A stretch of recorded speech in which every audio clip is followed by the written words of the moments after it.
நாம் தமிழர் கட்சியின் தலைமை ஒருங்கிணைப்பாளர் சீமான் மீது வழக்கு பதிவு செய்ய மாநில SC/ST ஆணையம் உத்தரவு பிறப்பிக்கப்பட்டிருக்கிறது.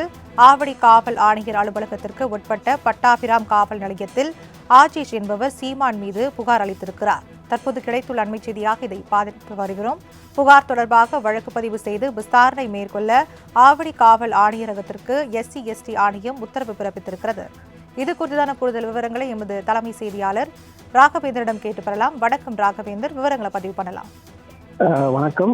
கடந்த சில தினங்களுக்கு முன்பு நாம் தமிழர் கட்சியின் ஒருங்கிணைப்பாளராக இருந்த சீமான் ஒரு மேடையில் ஒரு பாட்டு பாடினார். அந்த பாட்டில் ஒரு ஜாதியை குறிப்பிட்டு இழிவாக பேசியதாக அப்போது ஒரு சர்ச்சை எழுந்தது. இதனையடுத்து இது தொடர்பாக SC/ST ஆணையத்தில் ஒரு புகாரானது அளிக்கப்பட்டது. அஜேஷ் என்பவர் இந்த புகாரை கொடுத்திருப்பதாக தெரிவிக்கப்பட்டிருக்கு. இந்த புகாரின் அடிப்படையில் தற்போது ஆவடி காவல் ஆணையர் அலுவலகத்திற்கு உட்பட்ட பட்டாபிராம் காவல் நிலையத்தில் இந்த புகாரானது அளிக்கப்பட்டிருப்பதாகவும், இந்த புகார் தொடர்பாக வழக்கு பதிவு செய்து விசாரணை செய்ய வேண்டும் என்றும் SC/ST ஆணையம் தற்போது ஒரு உத்தரவை பிறப்பித்திருக்கப்பட்டிருக்கு. முன்னாள் திமுக தலைவர் கருணாநிதி குறித்து இது போன்ற ஒரு இழிவாக பேசியதாக கூறப்பட்டது.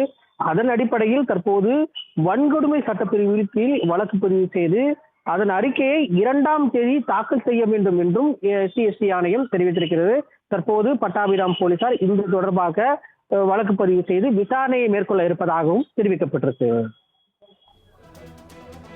விவரங்களுக்கு நன்றி ராகவேந்தர்.